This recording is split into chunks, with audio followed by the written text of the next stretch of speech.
Hut Wars, the most brutal conflict influenced by the French Revolution, resulting in a genocide that exterminated 40% of the North population of Brazil. A revolt that promised the ideals of freedom and equality that plunged into injustice, bloodshed, and betrayal. You are about to discover what caused one of the cruelest conflicts in South America's history, with an aftermath so brutal that it's still difficult to grasp the magnitude of what happened. But for us to understand the Hut Wars, we need to know the men that started it. Governor Bernardo Lobo, born in a prominent Brazilian family in the northernmost and largest region of Brazil, Grão-Pará, an area dominated by a wealthy minority of Portuguese elites that lived off exports of commodities to Europe. While the Portuguese enjoyed the insane profits from trade, most lived subhuman conditions, surviving in small improvised huts, giving them the nickname hut dwellers. Despite being from the elite, Bernardo Lobo was determined to help the hut dwellers as best he could. Inspired by the ideas of the French Revolution, he created a deep sympathy to the hut dwellers working as a politician to bring a better life for them. He might have succeeded, only he couldn't expect what was about to happen in Brazil. Brazil's king became a baby? But how did this happen? The current king of Brazil, Lord Pedro, also king of Portugal, just abandoned Brazil so he could return to Europe, leaving his only son, Pedro II, to rule over a country just as big as Europe. Yeah, he was only 5 years old. Surprise, surprise! All plunged into chaos, with revolts exploding all over. Immediately, Bernardo Lobo saw the export economy of Grão-Pará completely gone because of the chaos, leaving the Portuguese elite furious, demanding more taxes and huge workloads to offset the crisis. Out of nowhere, the hut dwellers had their lives becoming even more miserable. Bernardo Lobo was left with the difficult task to please the Portuguese elite, while preventing the conditions of the hut dwellers to reach rock bottom. Since he was loved by the people, Bernardo was able to moderate for both sides, giving hope for a peaceful resolution. But as much as the negotiations evolved, some of the Portuguese elite hated the idea of losing their iron grasp in the region. So, in a desperate attempt to break the hut dwellers' morale, Bernardo Lobo was assassinated in 1835. With any chance for peace gone with him, he was immediately replaced by a politician fully supported by the Portuguese elite. With the death of Bernardo Lobo, all negotiations ceased alongside his dreams of conciliation and equality. But no one could have predicted what happened next. Colonel Felix Melcher, sympathetic to the French Revolution and Bernardo's ideals, saw an opportunity. He was going to use Bernardo's death as a hook to rally the hut dwellers against the Portuguese. It worked, and in an instant, armed with knives, pitchforks, machetes, and spears, they marched to the capital of Grão-Pará, Belém, to exterminate all of the Portuguese and take over the power for the people. The dice has been cast. But neither Felix nor the hut dwellers knew the tragedy that was about to unfold. The Hut Wars began. The attack on Belém was a bold move. It was a desperate gamble for probably the only chance to take the power from the Portuguese elite.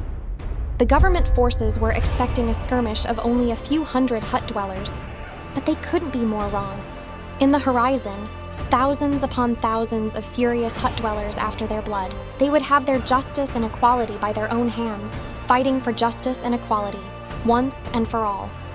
But even with their overwhelming numbers, since most hut dwellers were armed with nothing but tools for fishing and farming against well-armed soldiers, the battle was as personal and visceral as you can get. The insane attack of Felix Melcher succeeded. The hut dwellers captured the capital of Grão-Pará, the largest region of Brazil. This was the first and only time in Brazil's history where a popular movement took power over a state capital. It was an unprecedented victory of the hut dwellers and their cause. Felix Melcher became the new head of the revolt alongside his second-in-command, Eduardo Arger-Lima. Soon, they started to plan their next moves, full of hope for the future of the revolution. But as he stopped to look at his people, expecting to see hope, what he saw was individuals dominated by pure hatred and vengeance. This was the turning point that changed the Hut Wars from a popular revolt to a complete massacre. Felix Melcher realized too late what he started: an uncontrollable mass of bloodthirsty, marginalized people with decades of oppression and frustration on their backs, with their only chance to seek as much retribution as possible. The revolt was inevitably trending in the opposite direction of peace and conciliation that Bernardo Lobo fought and died for. But then things got much, much worse. Felix Melcher received news that Rio de Janeiro summoned General José Andrea to deal with the rebellion. General Andrea was the ultimate solution for when situations got out of control on the empire.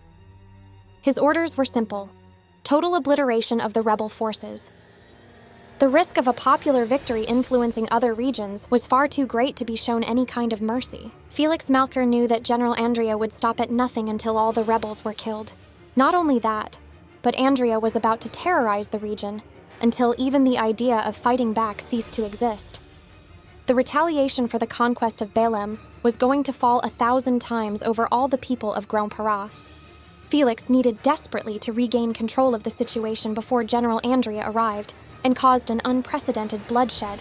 He sent a letter to the Portuguese elite requesting a peace deal. He was going to try to end the war before things escalated even more. However, Felix couldn't know at the time that his fate was already sealed, as of all the hundreds of thousands of rebels. As soon as it became public that Felix was negotiating with the Portuguese, dozens of hut dwellers invaded his office, brutalizing his body to death for his betrayal. Just months after their biggest victory, the main rebel leader was just killed by his own men, leaving thousands of enraged hut dwellers without a clear leadership. And the worst was about to come. At the same time, General Andrea was approaching Grão-Pará, ready to leave no stone standing in his path. A disaster never before seen in the history of Brazil was about to unfold. After the loss of Felix Melcher, the hut dwellers chose their new leader, Eduardo Arguelime, the second in command at the start of the war. After the unsuccessful negotiations, the rebels were left with only two options. Either Grão-Pará became independent, ruled by the hut dwellers, or they would all die by General Andrea forces. Their only path was forward. Eduardo knew that when General Andrea arrived, even with numbers, they would be severely outgunned. But the Amazon rainforest was an extremely tricky battlefield that could be used in his favor. As the local Portuguese forces were still trying to reclaim the region, Eduardo would employ guerrilla tactics, ambushes, deception, and the support of local tribes and rivers for supply and transportation.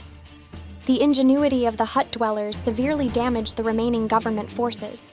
With victory after victory, Eduardo's tactics and charisma held the morale of the rebels high.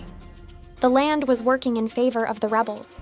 The largest popular rebellion in the history of Brazil had a new glimpse of hope. But that ended. Once General Andrea arrived, he saw the impenetrable Amazon jungle used by the rebels and studied their tactics. Andrade was thrilled. If the rebels were avoiding an open fight, he would show them absolute oppression. General Andrade gave the mandate of the no-mercy policy: burn the land, poison their rivers, and destroy their homes. Any war zones were to be purged indiscriminately, killing either hut dwellers, rebels, or innocent civilians, without any kind of distinction. Eduardo tried to hold off, but failed. It was no longer a war for independence, it was a war for survival. Out of options, Eduardo took a huge risk: unite all the rebels in the capital, Belém, for a final standoff against General Andrade. If guerrilla tactics were no longer an option, he was going to try brute force again for one last stand. Thousands upon thousands of hut dwellers gathered in Belém with knives, spears, and rifles at hand.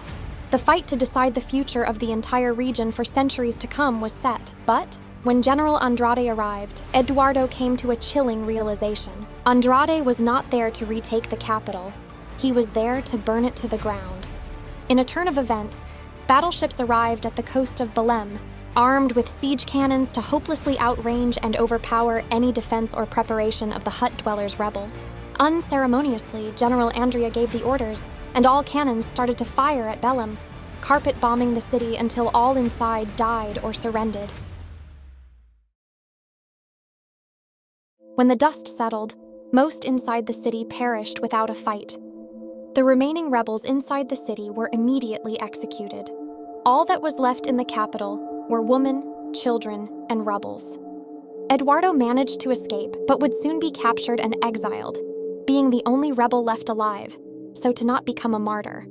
After the brutal retake of Belém, General Andrea ordered the extermination of all remaining rebels. The survivors of the siege of Belém would be hunted down for years to come, until 5 years later, no hut dweller from Belém remained. In the aftermath of the Hut Wars, the straw hat, symbol of equality and brotherhood among the people of Grão-Pará, now marked the resting place for hundreds of thousands. Unfortunately, the price of freedom couldn't be paid. Different from what most people expect, most deaths from the Hutt Wars didn't come from the battles, but from the ravaged land. Burnt soil could no longer provide food for hundreds of villages of the north. Many farms were left completely useless, and small communities had no reliable way to survive. Adding to that, since the government didn't distinguish rebels from civilians, dozens of native tribes were completely wiped for giving any form of assistance to the Hutt dwellers. Tribes with unique cultures and traditions that were lost forever. Nearly half the population of Grão-Pará was wiped out in less than 5 years, a loss that haunted the region for generations. 2 centuries later, the Hutt Wars, despite being one of the biggest uprisings in Brazil's history, it's barely cited in any history discussion, as its motives of equality and freedom were far too dangerous for the ruling elite. Most of its registers were destroyed. But I hope you remember their struggle and story. As you watch my other untold stories of the past, subscribe and leave a like for more.